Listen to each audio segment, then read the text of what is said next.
आजाद का काफिला पहुंच चुका है। कुछ दबंग लोगों ने दलित समाज के व्यक्तियों पर फावड़े से हमला किया था और इसी बीच एक दलित समाज के व्यक्ति की ऑन द स्पॉट डेथ हो गई। और इसी संदर्भ में भीम आर्मी के चीफ चंद्रशेखर आज़ाद बहादुरपुर गांव में पहुंच रहे हैं और आप देख सकते हैं कड़ी सुरक्षा के बीच चंद्रशेखर आज़ाद पहुंच रहे हैं और उस पीड़ित परिवार से क्या वादा करेंगे ये देखने को होगा। एक व्यक्ति की ऑन द स्पॉट इस मामले में मौत हुई थी और एक वीडियो भी काफ़ी ज़्यादा तेज़ी से वायरल हुआ था और उसमें 3 महिलाएं 3 बहनें चंद्रशेखर आज़ाद से आह्वान कर रही थी कि चंद्रशेखर आज़ाद जी आएँ और हमें न्याय दिलाएं। और उसी संदर्भ में भीम आर्मी चीफ चंद्रशेखर आज़ाद पहुंच रहे हैं और ये देखिए किस तरीके से एक लंबे काफिले के साथ बड़े दल बल के साथ चंद्रशेखर आज़ाद और यहाँ पहुँच रहे हैं इस गाँव में। और देखने को होगा चंद्रशेखर आज़ाद क्या फैसला आज लेंगे, क्योंकि खुद पीड़ित परिवार की महिलाओं ने चंद्रशेखर आज़ाद से अपील की थी मामले में और चंद्रशेखर आज़ाद को कड़ी सुरक्षा के साथ बहादुरपुर गांव में पहुंचाया जा रहा है।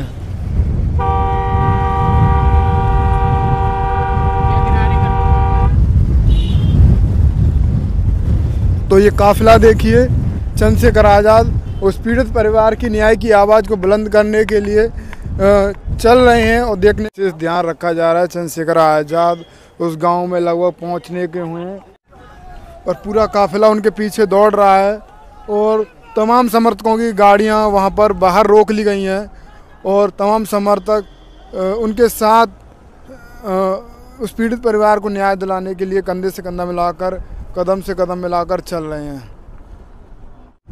वहीं घुमाए कि इधर केस करके और तमाम समर्थक उनके यहाँ उनका इंतजार कर रहे हैं और कौन सा कर रहे हैं।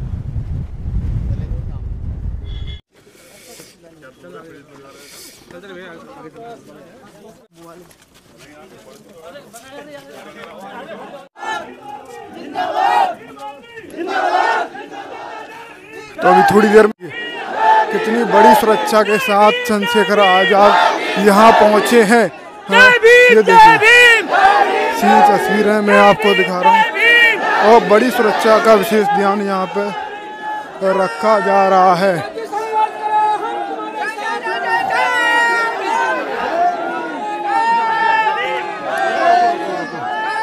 अभी थोड़ी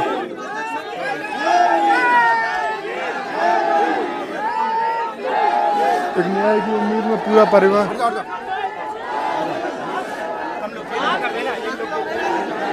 अभी रुकना हुई है।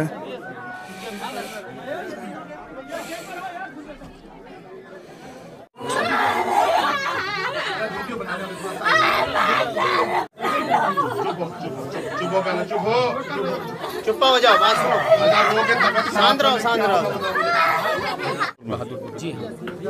बहादुरपुर में हम इसलिए हैं कि बहादुरपुर में हमारे परिवार के एक व्यक्ति की हत्या हुई और जिसकी हत्या हुई उसका परिवार डर के साए में है। ये मेरे साथ गौरव हैं, ये बहुत छोटे हैं। कितने साल के हो? 12 साल के। मैंने इनका एक वीडियो देखा और इनकी मम्मी का, जिसमें ये डरे डरे और इन्होंने मुझसे अपील की थी कि आप भैया आओ मदद कराने। मेरी इनसे बात भी हुई। मैं ये समझता हूँ कि मैंने जब इस परिवार को सुना है तो वो इस डर में है कि हो सकता है उनके साथ कभी भी कोई घटना घट जाए, क्योंकि उनके पहले के अनुभव बहुत अच्छे नहीं हैं। और उन्होंने जो बताया 2012 में उनके फादर के साथ जिनकी हत्या हुई, उनके फादर के साथ और उनकी मदर के साथ जो संदिग्ध घटनाएं घटी, जिनका उनको शक है और उनको न्याय भी उस तरह से शायद नहीं मिला जिसकी उनको उम्मीद थी। और अब ये जो हुआ, मैं अभी यहाँ के अधिकारियों से बात करूँगा। मुझे लगता है कहीं ना कहीं कार्रवाई में कुछ ढिलाई बरती गई है। इस परिवार की सुरक्षा व्यवस्था भी मजबूत होनी चाहिए। इसके लिए इस परिवार के लिए परमानेंट सुरक्षा की व्यवस्था हो। कुछ हमारी मांगे भी रहेंगी, जैसे इस परिवार को एक उचित मुआवजा जो है वो मिलना चाहिए। इस परिवार को सशस्त्र लाइसेंस जो है, आर्म्स लाइसेंस की व्यवस्था सरकार कराए, क्योंकि अगर ये अपनी जीवन रक्षा नहीं कर पाएंगे, कोई घटना हो जाए, कौन जिम्मेदार होगा। ये इनका अधिकार भी है। इनकी जो माँ है गौरव की, वो अपना परिवार कैसे संभालेंगे। इनके तो परिवार के कमाने वाला व्यक्ति चला गया, तो उनकी पेंशन की, उनके लिए रोजगार की व्यवस्था, और ये मैं सच कह रहा हूँ, ये परिवार इतना डर में है कि यहाँ रहना नहीं चाहता। तो सरकार की जिम्मेदारी है कि इस परिवार की जिम्मेदारी इनकी व्यवस्था करे कि जहाँ भी ये रहना चाहते हैं, ये अधिकार हमें कानून देता है। तो मुझे लगता है कि आज आने से काम नहीं चलेगा। मैं जल्द जो है आज अपने सभी साथियों से बात करके एक बड़ा धरना जो है औरैया जिला मुख्यालय पे होगा। इसके बिना कार्य नहीं चलेगा, मुझे ऐसा लगता है, क्योंकि अगर परिवार डर के साए में है और न्याय नहीं मिल रहा है, कुछ आरोपियों को बचाने की बात भी सामने आ रही है और मेरी परिवार से बात हुई, मैं अधिकारियों से बात करूंगा। अगर परिवार न्याय होने से ज़्यादा न्याय दिखना बहुत ज़रूरी है। ये कैसा उत्तर प्रदेश है जिसमें मुख्यमंत्री कहते हैं कि सब अच्छा है, कानून व्यवस्था बहुत अच्छी है। उसी उत्तर प्रदेश में यहीं 200 किलोमीटर लखनऊ से और आज एक परिवार डर के साए में। मुख्यमंत्री जी बहुत बड़े बड़े भाषण देते हैं, मुख्यमंत्री जी का झूठा खोखले वादे की सच यही है। तो ये अन्याय हम लोग बर्दाश्त नहीं करेंगे। आज तो मैं परिवार से मिलने आया था, लेकिन अभी मुझे लगता है कि यहाँ मेरी ज़रूरत ज़्यादा है। तो अब हम इस पर एक बड़ा आंदोलन कॉल करेंगे, ऐसे नहीं चलेगा। और मैं यहाँ के अधिकारियों से भी मैं वार्ता भी करूँगा और मैं उनको चेतावनी भी दे रहा हूँ, वो किसी गलतफहमी में ना रहे। अगर वो किसी भी कीमत पर आरोपी को बचाने का प्रयास करेंगे तो ये कतई संभव नहीं है। ये आज़ाद भारत है और यहाँ संविधान से चल रहा है सब कुछ। कोई आरोपी नहीं बचेगा, हर आरोपी के खिलाफ कार्रवाई करनी पड़ेगी, चाहे वो कितना ताकतवर हो, चाहे मुख्यमंत्री का रिश्तेदारी क्यों ना हो, उनके परिवार का क्यों ना हो, चाहे वो कोई भी हो। जिसने अपराध किया उसको सज़ा मिलनी चाहिए। और मैं अभी पहले एक बार अधिकारियों से बात करूंगा और फिर एक्स के माध्यम से जैसे भी अपनी बात परिवार अधिकारी बात करने के बाद, क्योंकि आपसे पहले मुलाकात हो, फिर मैं बात रखूंगा। लेकिन मैं फिर आपसे कहूँगा कि उत्तर प्रदेश में कानून व्यवस्था दम तोड़ चुकी है। उसका बड़ा उदाहरण आपके सामने है कि एक परिवार रो बिलख रहा है और उसके साथ सिर्फ उस घटना में लिपापोती और खिलवाड़ के अलावा कुछ नहीं हो रहा है। और ये हम स्वीकार नहीं करेंगे। इसका जवाब जो है हम शक्ति के बल से देंगे। इसकी तैयारी हम आज ही अपने साथियों से बात करके करेंगे।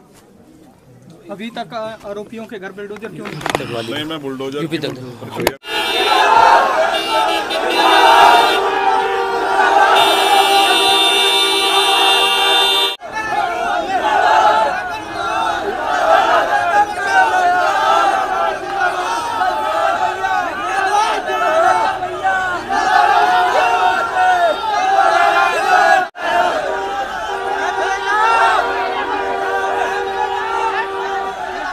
साइड में करते हैं, साइड में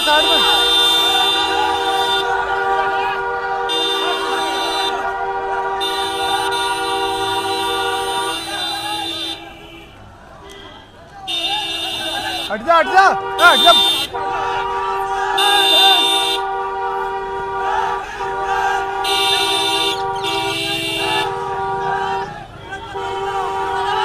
तो ये देखिए पीछे उनके समर्थकों का काफिला इस तरीके से दिखाई दे रहा है।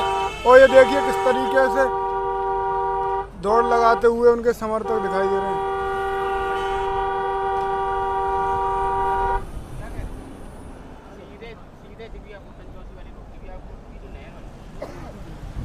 बस हाँ जैसे